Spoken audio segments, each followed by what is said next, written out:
Edgar Allan Poe, or as he was known in life, just Edgar Poe, we remember him for his spine-tingling tales of horror and the macabre, as well as inventing the detective fiction genre.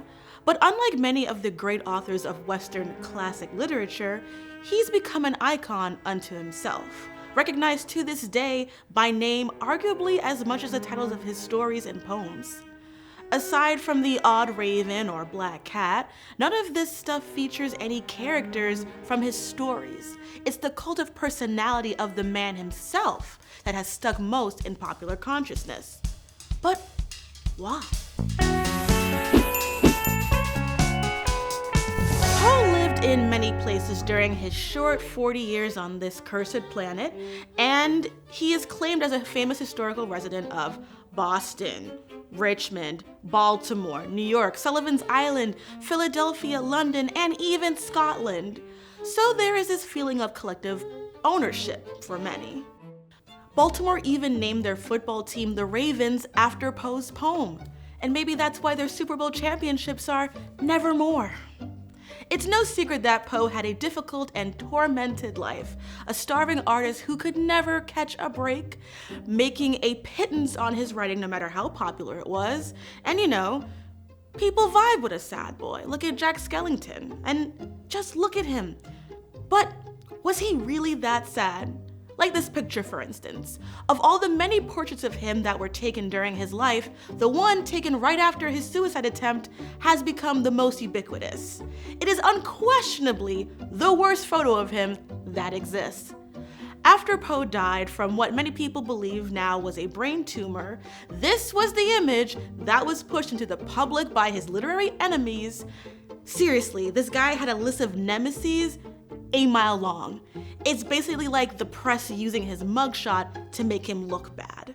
His foster father, John Allan, nemesis number 1, bought the suit in the photo for Poe's beloved foster mother's funeral. John Allan hated Edgar and never spent money on him if he could help it. But as a high society gentleman, it would have been embarrassing for his foster son not to wear mourning clothes. He wasn't goth, he was just poor. John Allan adopted Poe when he was orphaned by his stage actor parents at the age of 2.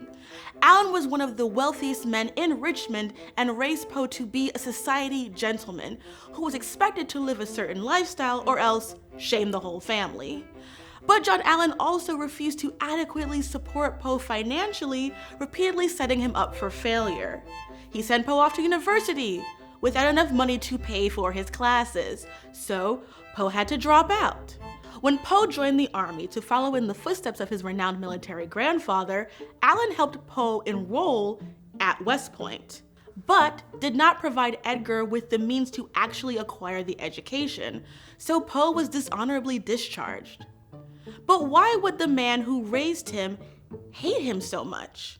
Well, when Poe and his foster mother Frances found out that John Allan was keeping two secret separate families, Poe took Frances Allan's side because he was a #feminist, so Daddy cut him off and went out of his way to make Edgar's life miserable, disowning and disinheriting him.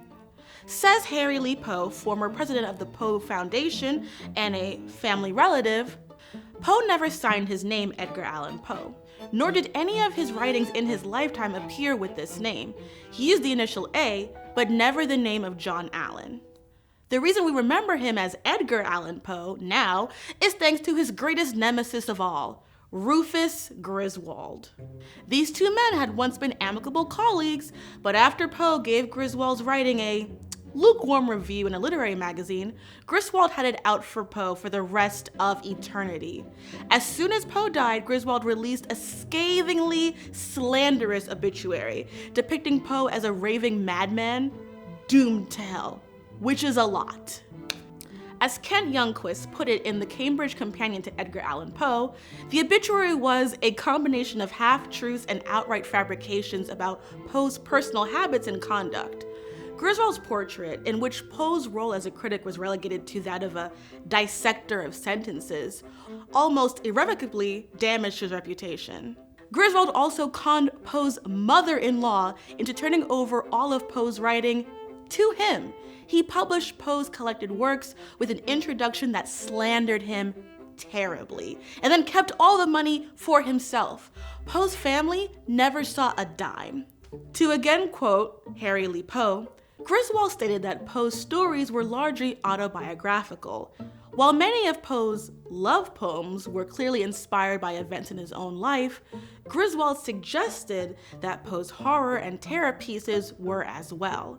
The tradition of interpreting Poe's stories as autobiographical in their details continues among critics and scholars to this day. When in life, Poe said the opposite, that he didn't attempt to express his own self for the stories, but that instead he focused on only creating beauty. But thanks to Griswold and the slander of Poe's other many literary enemies, we remember him as this frumpy, sad boy who saddened himself to death. But again, why? You see, Poe worked as a literary critic. See, at the time, it was common practice for critics to only print favorable reviews of their friends' books in exchange for puff pieces of their own works in return. Poe wasn't playing that. In his career with various literary magazines, he pursued the practice of balanced, honest criticism, focusing on both positives and negatives in the stories. Poe often looked down on his contemporaries for their tendency towards imitation. Poe considered himself a genius of originality. To quote another famous literary snob, and by snob I mean icon, Oscar Wilde, imitation is the sincerest form of flattery that mediocrity can pay to greatness. Says scholar of 19th century literature, Sandra Tomk, in the Cambridge Companion to Edgar Allan Poe, as a critic, he could not and would not lie. As a consequence, he made enemies, but their number was legion, and he was only one. But while Poe was alive, he was as much known for his tales of humor and grand hoaxes as his tales of terror. Known as his burlesques, these comedic stories include elements of satire and wit that often resemble slapstick. Poe found humor in everyday situations, especially among people who took themselves too seriously. And yeah, a lot of the times, these were thinly veiled mockery of his literary peers, who retaliated by painting him publicly as a friendless lunatic.